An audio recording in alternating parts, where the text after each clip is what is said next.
Hello बच्चों, let's see this question. pKa of acetic acid is 4.74.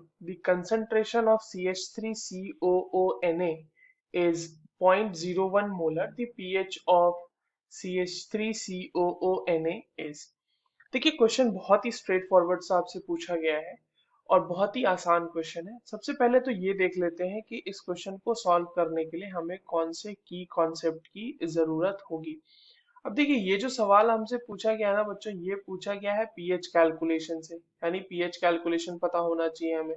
और वो भी स्पेसिफिकली पीएच कैलकुलेशन किसका पता होना चाहिए, तो पीएच कैलकुलेशन हमें पता होना चाहिए salt of weak acid and strong base. Strong base और वीक एसिड का जो सॉल्ट होता है ना, उसका हमें पीएच कैलकुलेशन आना चाहिए.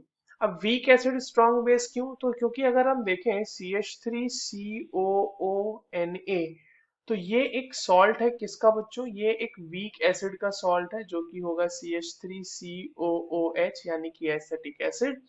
और इसका एक बेस जो होगा वो होगा strong base, that is NaOH. And that is why we have to use the formula for that particular type of salt. ठीक है.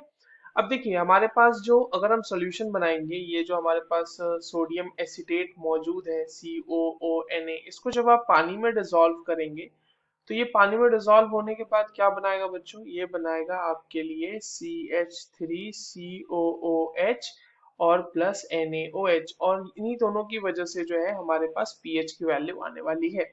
अब एक चीज आप ये देखें कि जब अगर ये सॉल्ट का सोल्यूशन 0.1 मोलर है, तो इससे बनने वाले एसिटिक एसिड का कंसंट्रेशन भी 0.1 मोलर ही होगा.